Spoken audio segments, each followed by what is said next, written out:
latest in college esports from the students that play.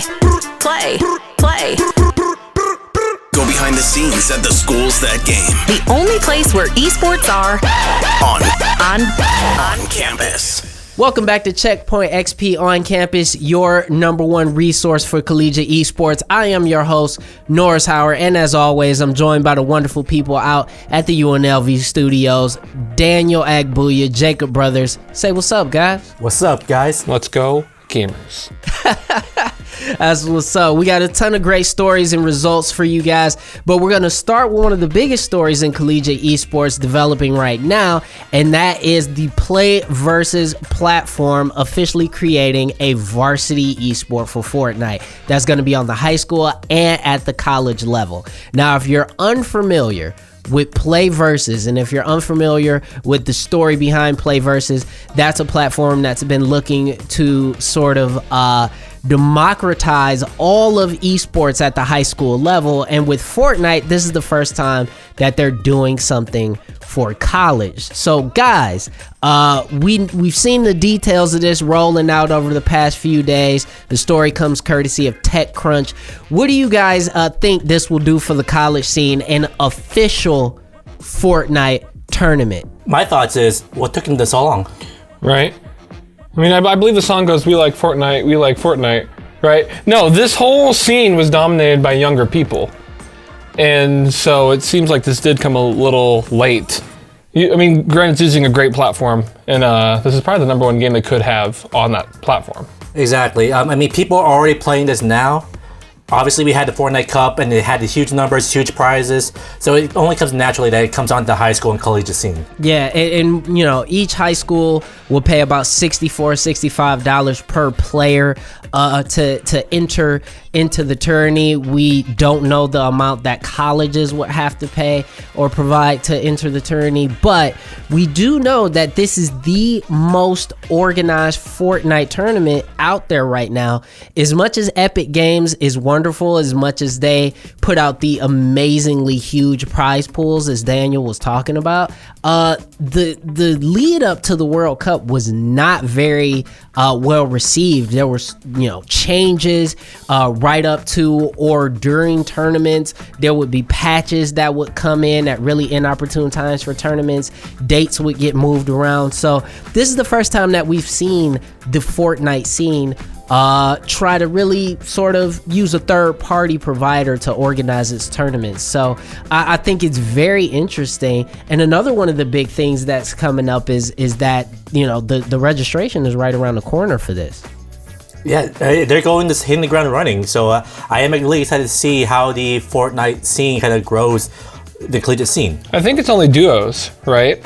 I believe that's correct. Yes, they're going to start with duos for the first season. And I think that's probably the best call, because Fortnite is becoming kind of like Call of Duty, a personality-dominated game. Yeah. So I think when you have duos and you can just have two people that can just kind of throw the personality around on a team, that's probably going to do really well for viewership. And one of the last things is that Play Versus has also created a relationship with Epic Games as a developer. They're one of the only third-party tournament providers to really do that. So we know that there'll be a lot of back-end support, stats, insights that they'll be able to get, as well as Play Versus is going to be handling all the scheduling. So with one-stop shop for that, it's going to be a really interesting development to see how that scene plays out. Now, as I said, the signups are starting on February 24th for the college scene, and the season is supposed to start in earnest on March 2nd. So everybody be on the lookout for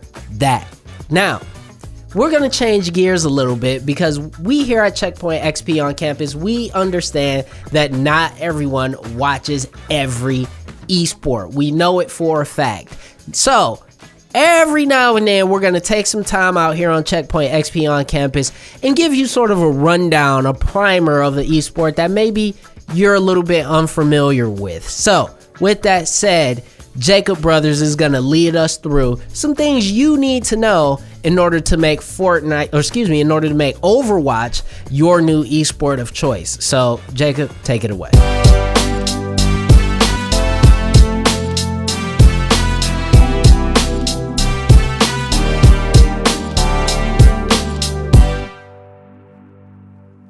please tell us, Big Brain Jacob. The Big Brain Overwatch Jacob is back to talk about Overwatch.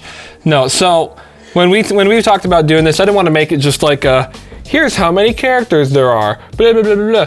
I kind of based it around like, if you're watching, here are the things that you should look for to help you understand what you're looking at. So Jacob, I'm someone who's like just getting into Overwatch. What should I be looking out for when I'm watching a esports Overwatch game?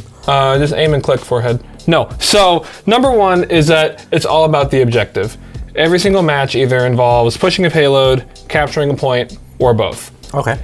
And so everything's about the objective, obviously. If you're just trying to frag, you're not going to get anything done. You're not helping your team out. No, in probably one of the most important team games. But number two, talking about teams, it's all about positioning. So when elite teams are playing each other, everyone is in a very specific spot. You want to have like the tanks up in front to be annoying and take the damage. You want most protection on the healers. And maybe the DPS can kind of fan out a little bit, but usually they don't fan out too much. And the way these team fights usually go is that they pick out their targets, right? So when they start a team fight, they say, hey, this healer needs to go. And so they all jump on the healer. And they want to try to, I mean, obviously they have to deal with tanks, but tanks is the most waste of time usually to get rid of. And how would they kind of like scout ahead? What would they use? Right. So when it comes to picking targets outside of the fighting situation, they're always scouting in the beginning of a match. Either they pick a Pharah or they pick a Sombra. They're trying to see what they have so they can counter pick. So those are the two different kinds of targeting that you're going to see in the league. And then 4, players try to play as a singular unit, which I mean, makes sense, it's a team game. But I mean like literally they are all in a ball and they're going to maybe go around a flank, wait to jump into a hallway. And if like 2 people are fighting over here and 2 people are fighting over there, most times that's a bad situation. Usually if you see a team not all together, all in the same spot, they're usually not doing well. And that's why if someone gets picked off before a team fight, you may as well not even team fight. Because with the targeting that we're talking about, you're not gonna be able to win that advantage most of the time. And 5th, which helped me out the most when I was watching the Overwatch League, is that when everything's all going down, the kill feed is your friend. That's for sure. Because Overwatch is a very extra game. There's a lot of explosions going on. There's a lot of animations happening, a lot of this and that.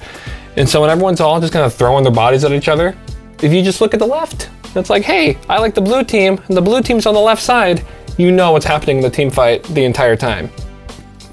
Even if you don't know what, actually no, the kill feed will be like, hey, Diva's missiles got this kill. So really, you can get all the information you want just from the kill feed, instead of just staring at all these models bashing each other like, what is happening? With the Overwatch League and other Overwatch competitions, as well as Collegiate Overleague through TESPA getting ready to start up, if there is a character or a hero that I should pick to start out, Jacob, as the biggest of brains in Overwatch, where should I start? What tank, healer, and DPS should I start out? Oh, one for each. Okay, so for DPS, you want to go Soldier. He's kind of built to be the damage ramp on, and even has a auto aim ultimate. For tanks, I really think Winston. He was the guy that I really got into, and he's so easy and he's so good. You just look up and you hit shift, you just jump, you land on people, and you hold the left click. Okay. And it just hits everybody with a lightning gun. It's awesome. And for healer, Lucio's the most fun healer to play in the game, I think.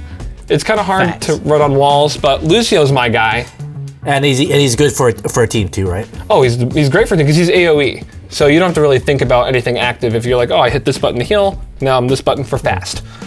So those would be my 3 picks. All right. Well, thank you very much, Jacob, biggest of brains, as we always say, for letting us know what's going on in the Overwatch sort of sphere. If you want to get into Overwatch as an esport, those are some really good tips to get you into it. But we're going to take a quick break, and we're going to be right back talking a little bit about a really absolutely bananas match in Collegiate League of Legends, as well as an update from Collegiate Rocket League, as well as a look into the future later on in the show. I wonder what that means. So make sure you guys stay with us.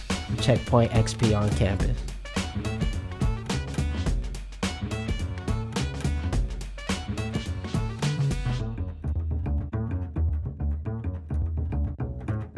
Start your engines and record your fastest lap at this year's Forza Motorsport 7 WGN Championship, driven by FAF. Qualify to compete in the Grand Finals in Toronto. There's a $20,000 prize pool and a chance to show off your real-life racing skills with a full track day experience. Find us and race at the Esports Zone at the Canadian International Auto Show. Welcome back to Checkpoint XP On Campus, your number one resource for collegiate esport. Your host, Norris Howard here once again. And we always want to solicit help from you guys. If you are on a college campus and you are a part of an esports organization or maybe just a fan, submit us some clips. Let us know what's going on in your neck of the woods, and you could be the next big story on Checkpoint XP On Campus, like the one we're about to talk about right now. So we're going to throw it right back to Jacob Brothers out at the UNLV studios for one of the first matches in Collegiate League of Legends that has been an absolute massacre. There's no other way to put it, guys. It was really, really dominant. Jacob, run us through the details. I just don't think what Maryville did was legal in this match. Like, there's no way. There's no way. So they played Purdue Global, so not like Purdue. Yeah. Not the Purdue Boilermakers. No. No. This is an online school, and Maryville is officially playing King of the Hill. They are officially at the top of the mountain, and I don't think they're coming down. So just running through game one, because the process for this was for me, because I had to review the footage, and I was like, oh, I don't really have much. I'm really busy today. I don't know if I have You sound time. like a coroner, like. And then I sat down and I was like, oh, I have time, because the first match ended in 12 minutes and 10 seconds. Jacob, what's an average league match? I'd say like 30 on the low end, right, Norris? Yeah, 30 to 45. Yeah. Okay. So 12 minutes 10 seconds. So the kill count was Purdue Global 2, Maryville 43. Is there no such thing as a mercy rule in League of Legends? There's not. They had an 18.2 thousand gold advantage. The Purdue Global didn't run Smite, which, if you don't know, Smite's the ability where they can do a damage to a mob, so people in the jungle can like kill their stuff faster and level up faster. Mm-hmm. They didn't have Smite, so they couldn't do that. And Hybrids was the star of game one with a performance of 17 kills, 1 death, 10 assists. Nice. So, as I don't know how to pronounce that name, Khaled, that guy.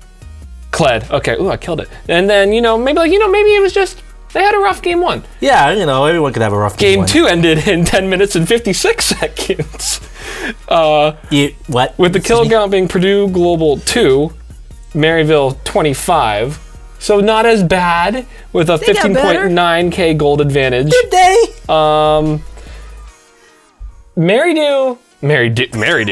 Maryville, wow. I want whatever they're drinking. Okay? They start games by going onto the other side. They're like, oh, we're just gonna go kill this guy. Turrets are not there for them. It's not an item to them. They're like, oh, is something here? We don't care. That's the biggest thing I would say is after watching this game and you looked at the way Maryville played and how aggressive they played, at level 2 and 3, they were diving onto turrets and taking turret fire, which you can't just do that. You're just not supposed to be able to do that. Not just like rush in, rush out. They hung out. They made a tent in the enemy turret. And they're like, this is where we're gonna stay. And so like in the entire series, Purdue got 4 kills and no towers. So Maryville's here to stay. I think, Maryville's definitely going to be a juggernaut to watch out for in the collegiate Overwatch scene.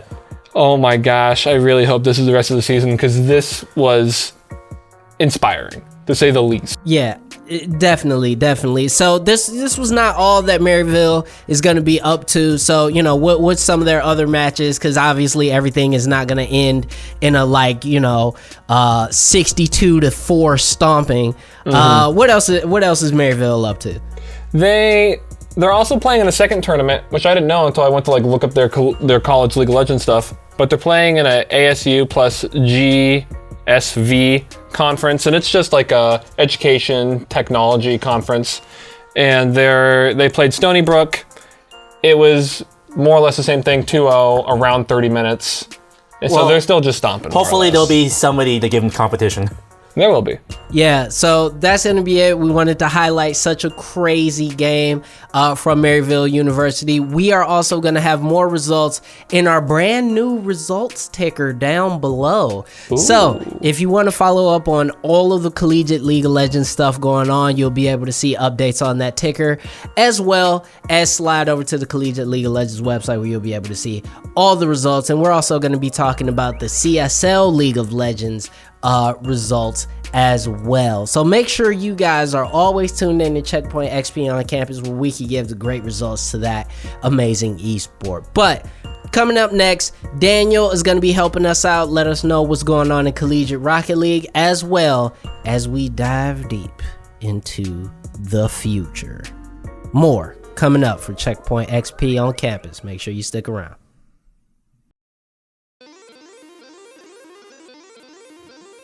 Hey guys, make sure you're staying up with all the latest in the world of collegiate esports with the CSL Power Rankings brought to you by Checkpoint XP. Alright guys, let's start off in Dota 2. Stony Brook University has been in the top 3 all year. Meanwhile, this is Rutgers' first appearance since the start of the season. They were a dominant team each of the last 2 years. This is the University of Alberta's first year competing in the Star League, and they currently lead the West Group. Now let's check out the full list. Finish anyone yet. Night Stalker's gonna fall. Lifestealer might have just what it takes to finish everyone else off, and yes, that's exactly what he has. Great Tornado, Lifestealer, and Invoker. Oh, he's alive. He's gonna survive. He's got Blink. Yeah. Dude, what if he just got stomped somehow? Oh, never mind. He's dead. Invoker. Beautiful, beautiful, beautiful monster kill. He is unstoppable. Moving on to League of Legends, next week Columbia College will play the next best team in their division, Minnesota State University Mankato. Florida State University lost their first game of the season against University of North Carolina Chapel Hill, but managed to secure a match win and remain undefeated at 9-0. Waterloo remains undefeated in a tough division featuring York University and Ryerson University. For more, let's check out the full list. In the bottom one, can he get out of this one? Toy Soldier. A little aggressive, has to wait for Spooky. The traps do come down, but so does the Ignite, and they want to find it. Here's Lee Sin as well. That's going to be Yaval picking up the first one. Spooky trying to net out of this one, but is the trap going to be enough to save him? I think not. This could very cleanly be just a 2-kill grab here as Sue picks that one up nicely. Alright, moving on to CSGO. Some matches do remain unreported as of this ranking, but York were crowned the champs of last year's season and have remained undefeated so far this season. In fact, the top 3 teams have remained consistent throughout the season. Let's check out the top teams. It's here in 1 versus 1. 3K so far to be the huge 4K to pull this one off. Out of the back pocket, he pulls that one, and he's looking to pull more out of his pants. He tries to get this last one. He might get it. OGM, a 4K. 13 points of other 1 versus 3. He's pulled it off, a miraculous clutch. And the Jaguars, around that they had no chance in that one. So Fortnite is just starting to move into the collegiate space, still in its infancy, but let's check out some of the leaders.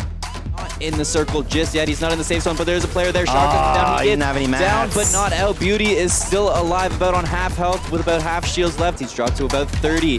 So now we're taking a look at that. In second place and 6th place for St. Clair College. That could have been it for them. The last circle left. And that's the power rankings for this week in collegiate esports. For more, head on over to our website. That's over at checkpointxp.com.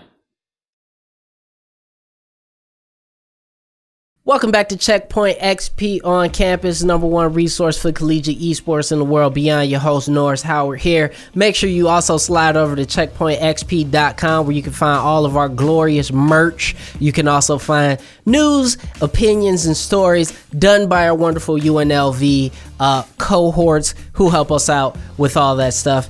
And you can also find them gallivanting around Las Vegas, because anytime something's going on with gaming and esports, you can expect the Checkpoint XP on campus crew to be there and to be involved. So if you see any of these guys around campus or around the Las Vegas area, make sure you say what's up. Follow them on Twitter, follow them on Instagram, all that good stuff.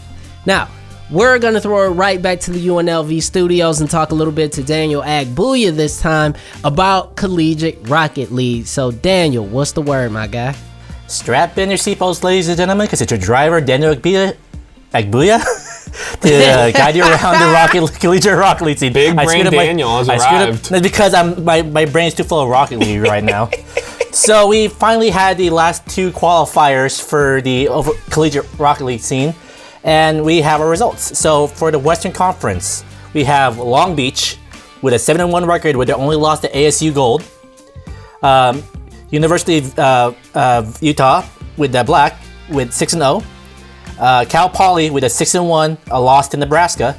And Mizzou Esports with a perfect 6-0 record. God bless them. Yeah, Mizzou Esports continues to look very strong in the Rocket League scene. They continue to take all the wins and look really convincing at those wins. But I'm also keeping my eye on Long Beach. You know, I didn't expect them to really be in the mix, so I think that's another team that everybody needs to be on the lookout for. And more new faces is always a great thing in any sport, guys. So on the other side, we have the Eastern Conference. We have University of Ottawa with a 6-0 record.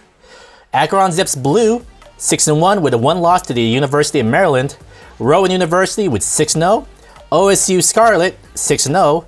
And the University of Michigan with a 5-1 record with a loss to RIT. I feel like there's a lot of good teams in this league. So now we have our 12 teams set, because now we have the top 4 teams from each conference from last season joining them for the league playoff, the round robin league playoffs. And for those who don't know, for the East from last year, we're gonna have University of Akron, North Virginia Community College, and University of South Carolina. One team, Grand Valley State, unfortunately had to forfeit their spot because they lost 2 of their 3 starters. So that's why we're having an extra team from the East from this year's qualifiers. And on the West, coming from last season, we have the University of North Texas, University of Arizona, LSU, and another Cal Polytechnic School, their B team. Okay. And just a quick editor's note: we at the University of South Florida there, not the University of South Carolina. Sorry. Yeah, but that's all right. But with that said, this format I think looks really cool. If you perform very well in the season before, you have a spot locked in for the next season, and then you run qualifiers for those remaining slots, 6 slots per conference. I think that's a really good system. And the thing is with Rocket League is that so many schools can participate. It's a fairly low maintenance game. It doesn't require a lot. Really quick, and it's too. still very electrifying, which is why I think you see a lot of new names and new schools involved in that esport, because it's very fluid and very low maintenance. And so I'm excited to see what these new schools are bringing to the tourney. There's some names missing as well, so that's a really good sign that the scene is healthy and that it's growing and that it's competitive as well. So if you are a Rocket League fan, make sure you're tuned into these teams, you're glued into these teams, because they are going to be making a lot of noise. I'm definitely keeping my eye on, U of M, obviously. Again, I'm obligated. But I'm also going to be keeping my eye on Long Beach out there in the West, and as well Akron and University of Arizona. So make sure you guys are following all of those teams for Collegiate Rocket League. And we will be reporting on all of those matches as well coming up in other episodes of Checkpoint XP on Campus. So thank you very much, Daniel. We are going to have more Checkpoint XP on Campus coming up. Stick around. My entire life. Yes. Oh no, I didn't throw that. It's alright, my dinner is here anyway.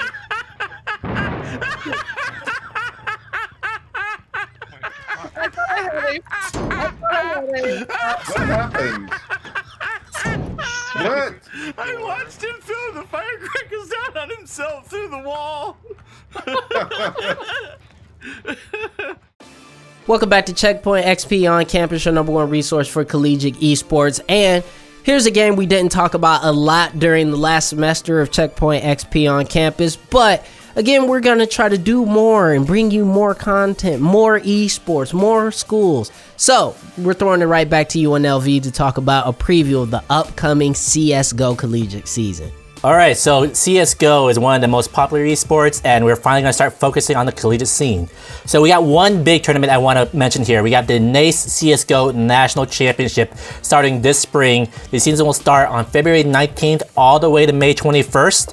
and their championship match will be at May 24th at MomoCon, one of the hottest conventions in the South. That's really interesting that it would be at MomoCon, right? Like this, it just seems like a very, I don't want to say strange place to have a CS:GO final, but like you would think the final for something like that would be at like a DreamHack I don't even know what or something MomoCon like is. that. I can tell you, it's one of the most lit conventions ever. Okay, I'll take your word for it.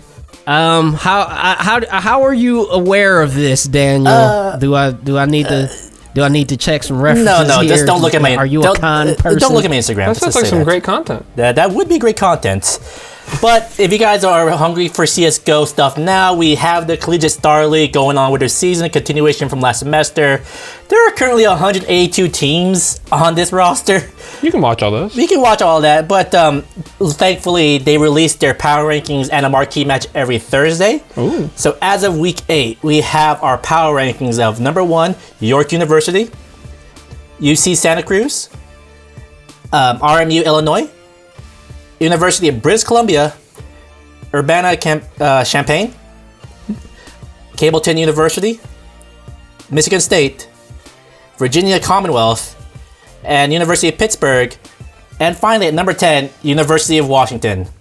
I feel like these are some different teams than what you usually see in other leagues. Yeah. Different schools. Well, CSGO is just now really starting their collegiate esports, like mainstream stuff, so they're gonna see a lot of new schools. Yeah, and that's really cool too, because CS:GO is so different from many other esports. I think it's for the same reason why you see different sort of esports organizations are successful in CS:GO and not necessarily in other esports. I mean, Astralis participates in CS:GO, top team in CS:GO, doesn't really do anything else. You know, Navi, successful in CS:GO, not really a power in too many other esports. So that's pretty indicative, I think, of esports across the board, and I think it's going to be a really, really good tourney.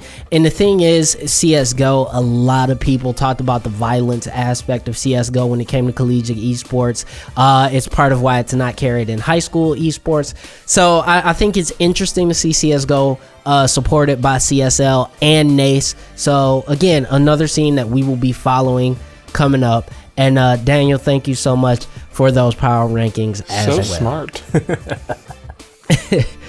We're going to be right back with more Checkpoint XP on campus, where we're going to take a look into the future of college esports. Stick around.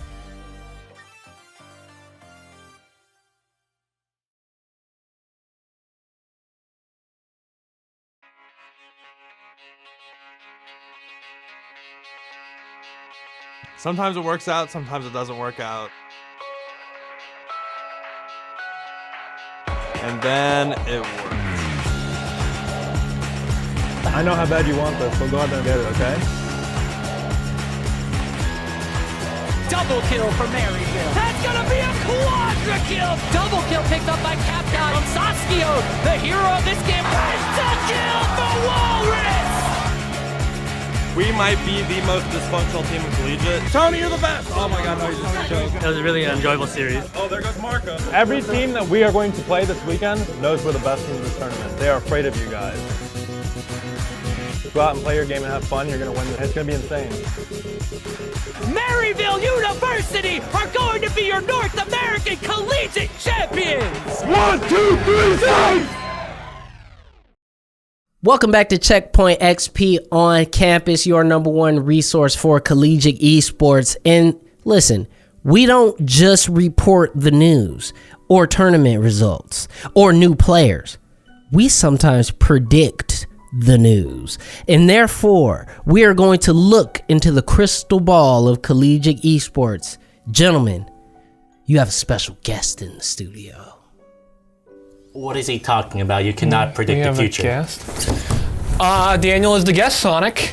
I really don't. What? You're not Sonic. Who are you? Hi, I'm Diane, but you can call me Madame. And what are you doing here? Go off. Basically, I am an esports fortune teller, and I want to play a special game with you two. Is that okay? I guess. It doesn't matter if it's okay, because I'm going to play anyway. Okay. So, here are the game rules. There are several esports tournaments going on in the collegiate level, League of Legends, Rocket League, and so much more. Personal space, please. People need to know about this stuff. So, to have some fun on this show, I would give you guys a match. You guys tell me your predictions and why, and then I'll let you guys choose a card, and I'll tell you your fate. Okay. Okay, and the one with the highest rankings in the power rankings gets a special prize at the end of the semester. Are you guys ready? Yes. I like prizes. Okay. CSL Rocket League. This Saturday, on February 1st, 2020, for Southwest Conference, Arizona Wildcats, University of Arizona, goes against UNR, University of Nevada, Reno. Currently, Arizona's record is 3-2 with a win percentage of 60%, whereas UNR are at 8-0 with a win percentage of 100. Who do you guys think will win? I'm gonna go with Arizona because they became third in the Collegiate Rocket League Western Conference last year, so I think they have a good shot. For a big brain brother. It doesn't matter who you think will win. I'm so sorry. But it doesn't matter. Keep going. Oh, well, I think it will be UNR. With their flawless record, they've dropped only 2 maps. I don't think you can beat a team that regularly scores 10 goals in a lot of their games. Oh, okay. All right, so now we pick. So, close your eyes. I'm gonna shuffle my cards real quick. It's only 2 cards. Well, with that attitude. Okay, so choose your cards. On 3, you guys will lift it up, show it to the camera, and show your fate. 1, 2, 3. Aww. Oh, heck yeah, gamers. Oh my goodness, what a loser. Looks like someone's gonna level up, and it's not you, brother. Oh my goodness. So, because of this, as in your fate, I predict that UNR will win against Arizona, especially with how they're playing this season. And because of that, I believe that Jacob, with his prediction of UNR and the winner card, that he will power up in the rankings, and you are still a loser. We like that. Keep crying. I hope you keep crying. Anyway, we'll be back for a discussion later on, next time I come in. I don't know when that will be, but it will be abrupt, of course. And I just want to say thank you for the cute conversation, and I hope to see you guys again. And I'll snap my way out of here. Well, thank you very much. Amazing. We're magical, what just guys. happened? We're magical. We have powers, question mark? We have powers. Anyway, thank you so much, guys, for that. And now we know that Jacob Brothers will succeed. He's a gamer. And is, again, the biggest of brains. And we also know that Daniel is not going to have the greatest of years. But with that said, that's going to be it for Checkpoint XP on campus. And we're going to have more coming up next week as more games, more tournaments, and more schools get involved with collegiate esports. We want to thank everybody out there that helps out with the show, everyone there at the UNLV studios, thank you so much, as well as our producer here in the studio in Detroit, Rick Hogerhide, also known as Weird Beard. So we are gonna have more, and we hope and demand that you return for Checkpoint XP on campus. See you later. I'm not a loser. Love you guys.